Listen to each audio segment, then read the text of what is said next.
Hai semuanya, assalamualaikum warahmatullahi wabarakatuh. Nama saya Sultan Ibrahim Pasya dan saya di sini akan menganalisis tentang bagaimana konsumen membeli selama pandemi dalam bisnis retail. Ya, seperti yang diketahui dalam 9 bulan terakhir ini kita telah melewati masa pandemi dan masih berlanjut. Banyak korban berjatuhan karena virus ini masih baru dan belum ditemukan vaksin yang sempurna. Bagaikan bangunan yang terbawa arus, COVID-19 ini bagi saya adalah tsunami.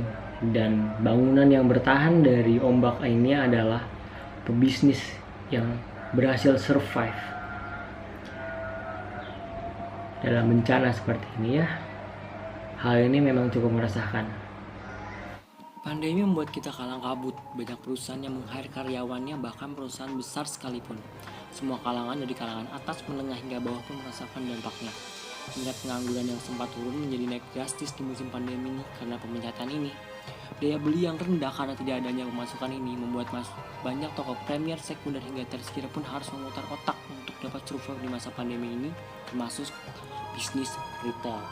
Pandemi COVID-19 sudah cukup membuat pembisnis retail was-was akan keselamatan bisnisnya. Daya beli masyarakat yang turun membuat produk yang ditawarkan pun terpanjang bagai pajangan di gudang.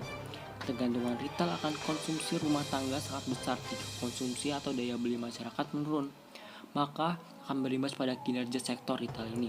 Data Badan Pusat Statistik BPS menunjukkan pertumbuhan konsumsi rumah tangga pada triwulan 2 tercatat minus 5,51% secara tahunan. Pada periode yang sama, pertumbuhan industri retail pada triwulan 2 pun terkontraksi menjadi minus 4,5%. Lalu Asosiasi Pengelola Pusat Perbelanjaan Indonesia menyebutkan pertumbuhan industri retail pada triwulan kedua 2020 terkontraksi minus 3%. Hal itu berdampak pada belum beroperasinya 15% gerai di mal atau pusat perbelanjaan.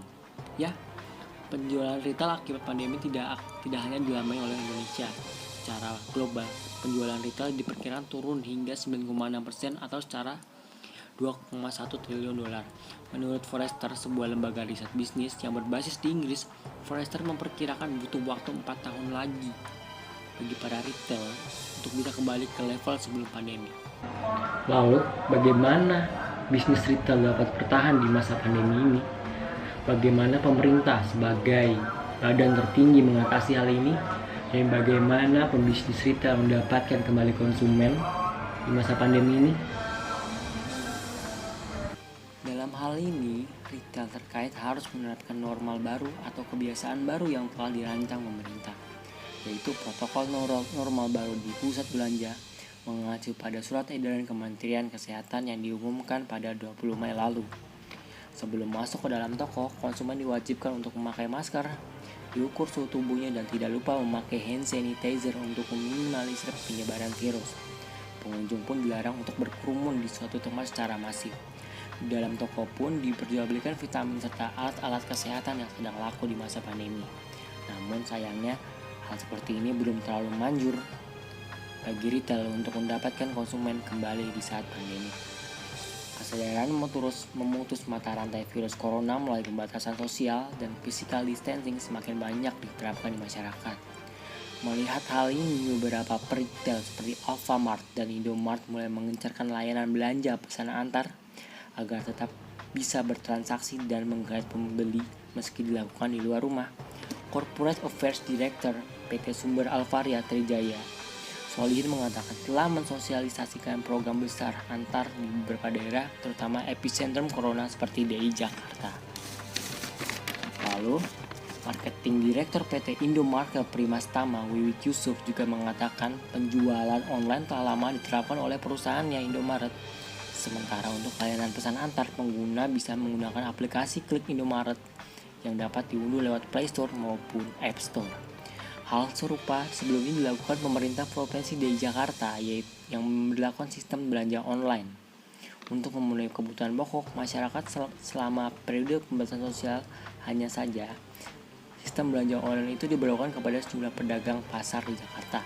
Gubernur DKI Jakarta Anies Baswedan dan Pemprov Jakarta bekerjasama dengan Pemuda Pasar Jaya menyelenggarakan layanan tersebut. Tercatat ada ratusan pedagang di 50 pasar di sekitar Jakarta yang bisa dihubungi guna melayani kebutuhan bahan masyarakat secara daring ataupun proses pembelian.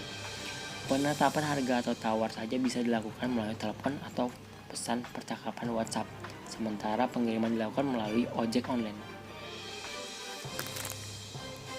Pandemi ini benar-benar mengubah perilaku kita semua, perilaku konsumen hingga perilaku pebisnis itu sendiri.